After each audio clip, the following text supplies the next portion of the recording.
Bonjour, je suis Cécile d'Investir et Réussir sa vie. Bienvenue dans cette nouvelle vidéo dans laquelle j'ai le plaisir d'accueillir Isabelle Ducos. Bonjour. Bonjour Cécile. Alors Isabelle, tu es entrepreneur et en fait ton parcours m'intéressait parce que pour le coup tu as investi toi dans différentes choses. Donc tu étais salarié, tu vas nous raconter un petit peu ton parcours. Et aujourd'hui donc tu es entrepreneur, tu es à la base de... Enfin tu as deux business en fait presque, hein, on va dire. Un business dans l'immobilier et on va dire que tu es auteur. Oui. Donc un business écriture, ou je sais pas comment on peut appeler ça. Donc tu vas nous raconter tout ça. Donc déjà dans l'immobilier, tu as lancé une société, enfin plutôt tu t'es affilié en fait à une marque qui s'appelle We Toulouse, dans laquelle tu fais de la gestion d'appartements en location courte durée. Tu veux nous expliquer un peu comment tu es arrivé à créer ça? Alors, bon, pour expliquer un petit peu mon parcours, tu me questionnais tout à l'heure. Mon parcours, c'est donc j'ai été salariée pendant 7 ans dans une société de grande distribution pour des produits ménagers. Pour la petite histoire, j'ai commencé sur Toulouse pendant 2 ans. J'adorais cette ville et puis j'ai été mutée parce que j'étais aussi ambitieuse sur Paris. Donc en tout, j'y suis restée 7 ans. 7 ans salariée et puis... T'étais commerciale ou... Alors j'ai commencé commerciale et puis j'ai évolué sur différentes fonctions. France, Europe, qui m'a permis de développer un petit peu mon autonomie et puis aussi mes compétences en termes commerciaux. D'accord. Voilà. Des choses qui te servent peut-être aujourd'hui aussi, même si c'est indirectement, c'est pas les mêmes sujets et les mêmes domaines, mais... Exactement, Cécile, parce que c'est vrai que autant j'avais toujours la petite idée dans ma tête de créer une société, ça m'est venu...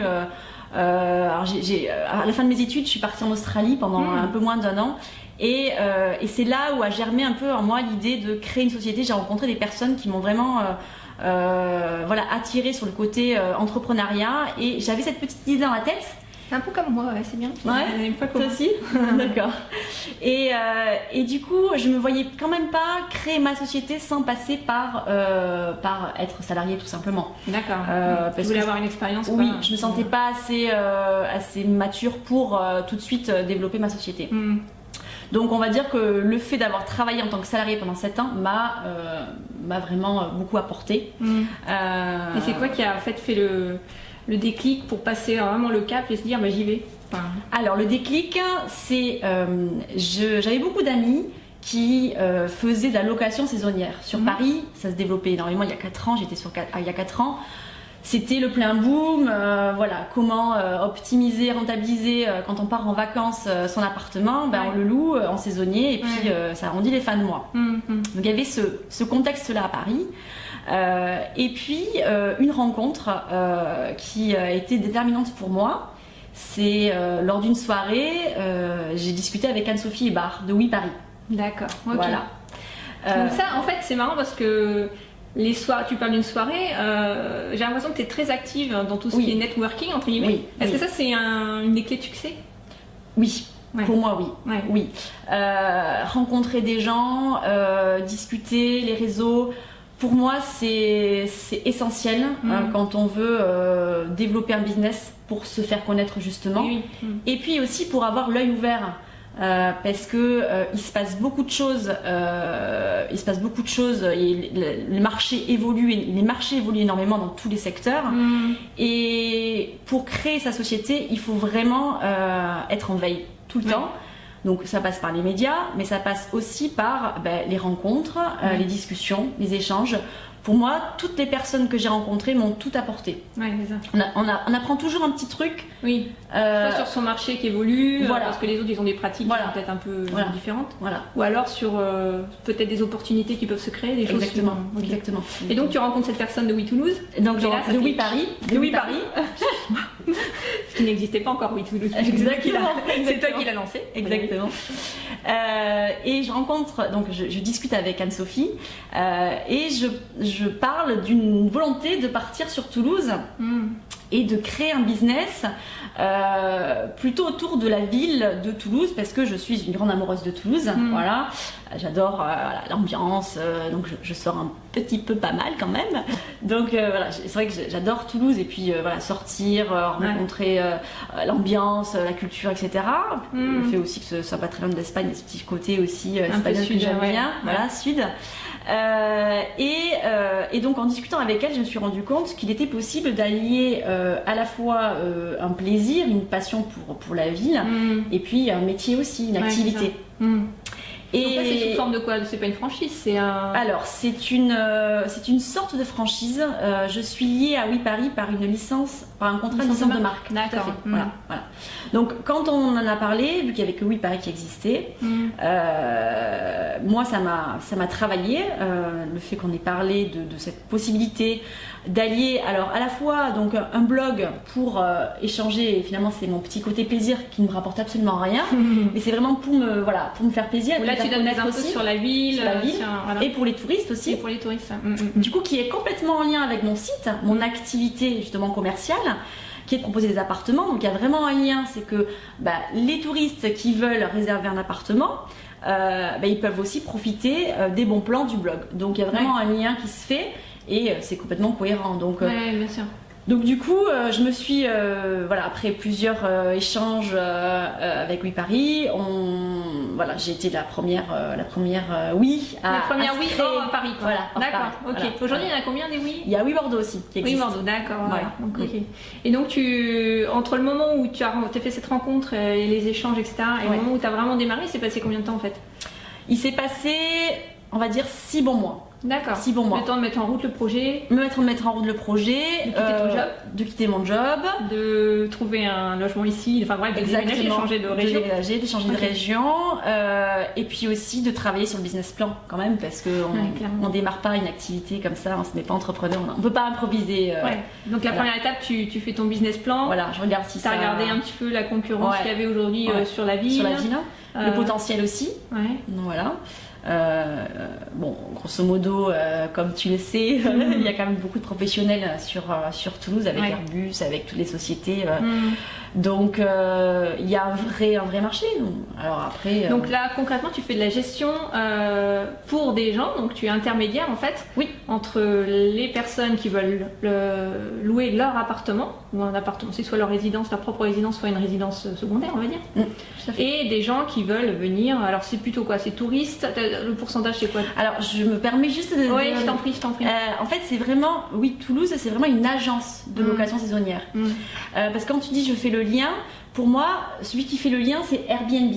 D'accord, tu gères tout quoi. Je gère tout. C'est-à-dire que voilà. Et Airbnb est un partenaire d'ailleurs. Est un partenaire. Voilà, ça me permet, est un élément qui me permet aussi de trouver des locataires. Je prends toutes les pistes. Voilà. D'accord, ok. Voilà, donc en fait tu gères et donc les gens qui viennent à travers ta société pour louer, pour le coup, et à travers Airbnb entre autres, tu dirais que ça représente la clientèle professionnelle dont tu parlais tout à l'heure par rapport à tout ce qui est tourisme. Ça représente à peu près combien le pourcentage? Alors je dirais que en tout cas dans la représentation dans ma société, on va dire que c'est 2/3 des professionnels et 1/3 de couples, de gens qui viennent pour le tourisme pur et dur. D'accord.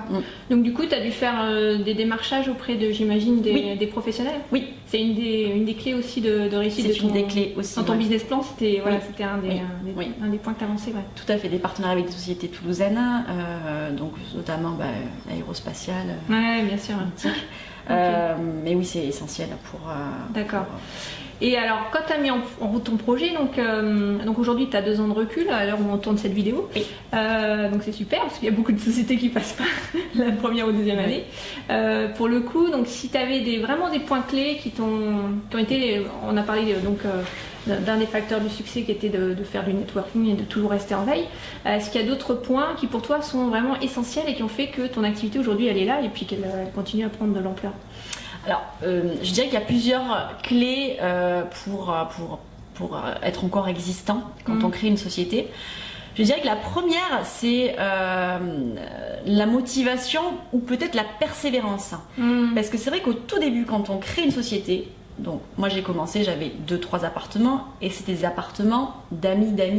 Voilà, au début, clairement c'est du bouche à oreille.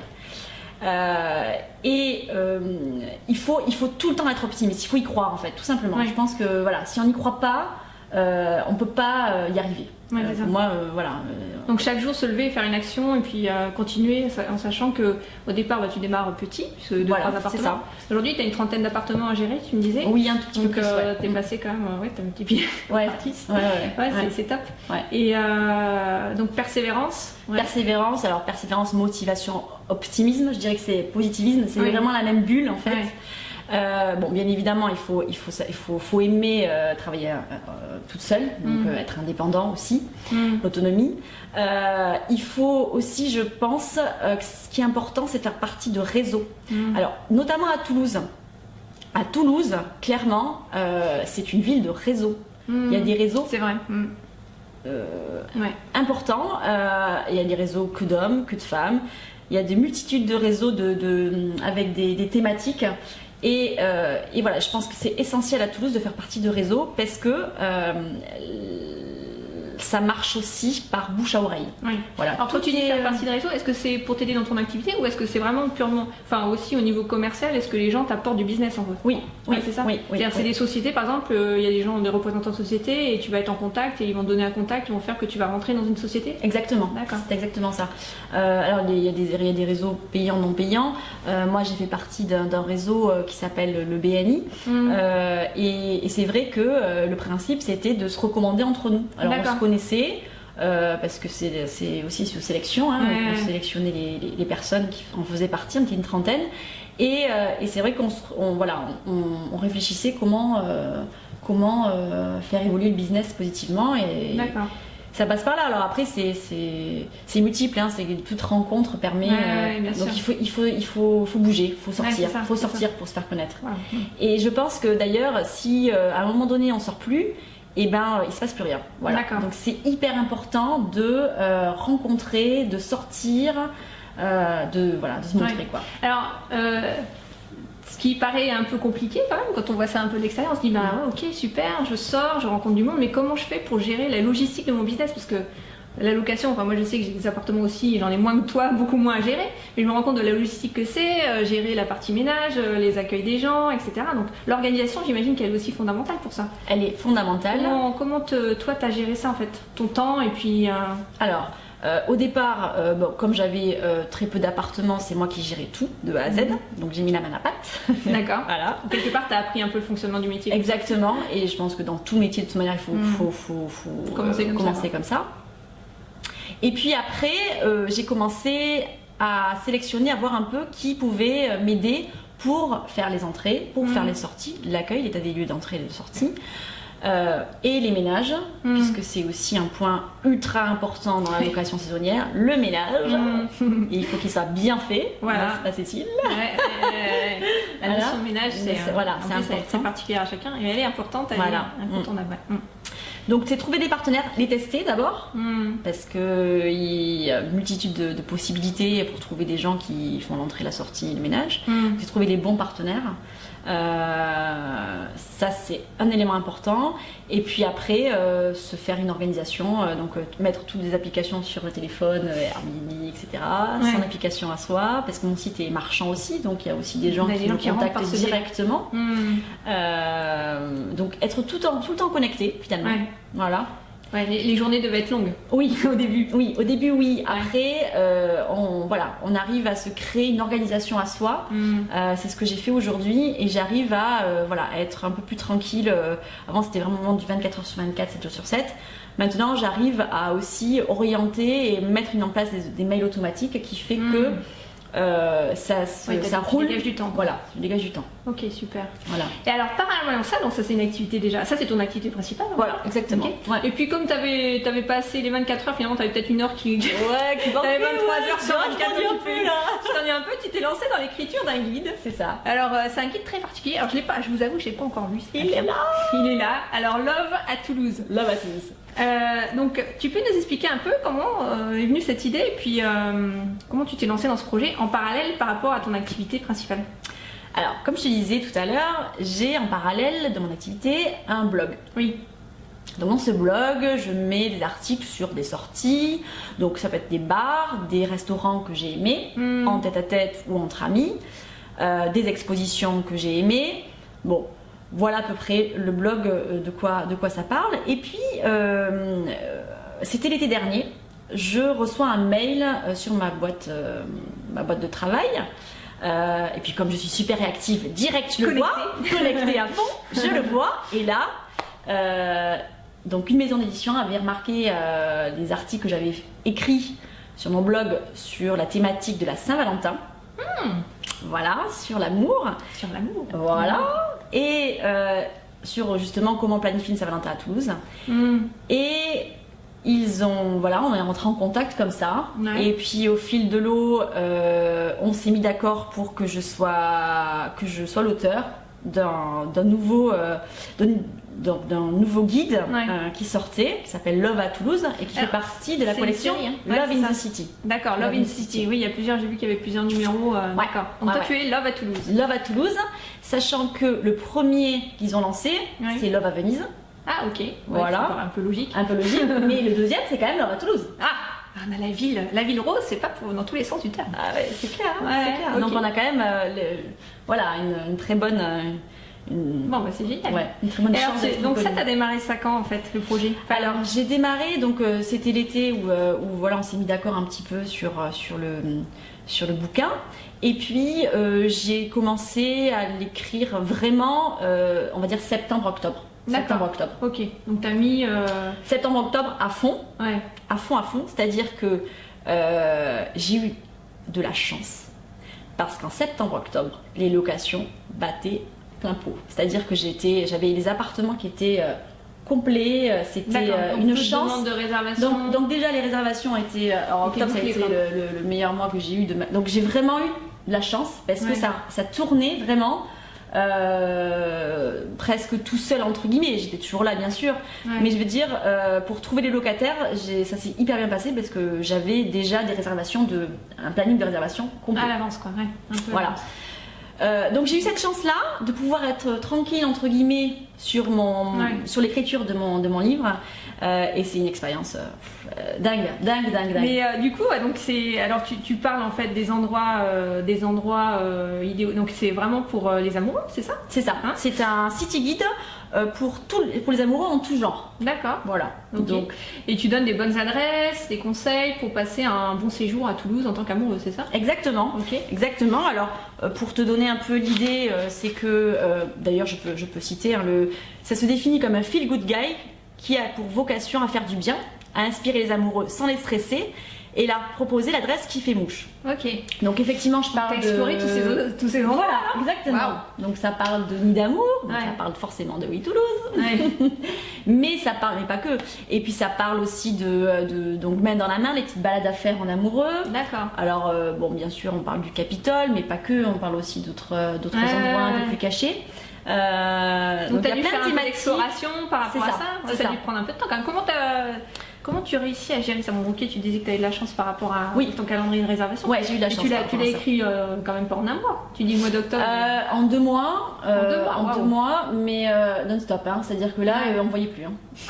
C'était très dur pour moi. Ouais, quand tu vas, mais en même temps, c'était très dur parce que effectivement, quand on me proposait de faire quelque chose, je ne pouvais pas. J'étais dans ma grotte. J'étais vraiment dans ma grotte. Et je me suis rendu compte en plus que j'écrivais mieux le matin tôt, donc je me levais tôt. Le matin, j'étais tranquille en fait. Voilà. Et on va dire que dès que j'avais un peu un manque d'inspiration, je me bougeais. Je me disais, bon allez, je vais aller là pour voir. Alors je me souviens, j'étais repartie au Jacobin, enfin bon voilà, pour me remémorer un peu, parce que bon, j'ai fait plein de choses, mais des fois voilà, j'avais besoin de me remettre dans l'endroit pour me dire est-ce que ça m'inspire un peu davantage, et puis du coup génial. Love à Toulouse, donc vous avez vu plus, des éditions Icari. D'accord, voilà, super.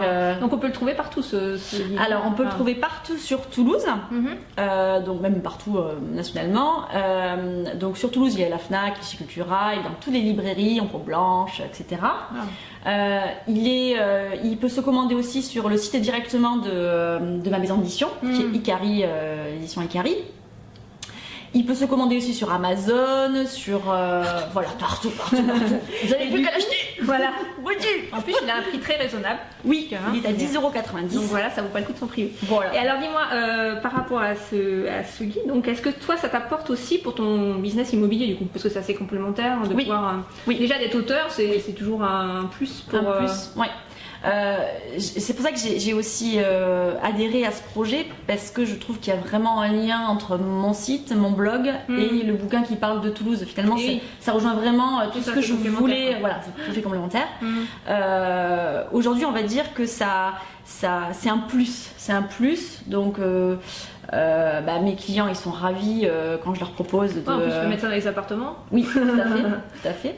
Et puis ils peuvent aussi l'acheter directement sur mon site. J'ai mis un petit lien, donc voilà. Donc c'est un plus. C'est un plus. Okay. Pour l'instant, ça a été lancé en mars. D'accord. En mars 2016. Ouais, donc c'est récent quand même. C'est récent. Génial. Ouais. Bon écoute, écoute, merci beaucoup Isabelle. Avec plaisir. Donc on va mettre tous les liens vers les différents ton site et puis vers le guide, etc. Vous pouvez trouver les références, retrouver les références, et puis on vous dit à très très bientôt. À bientôt. Ciao.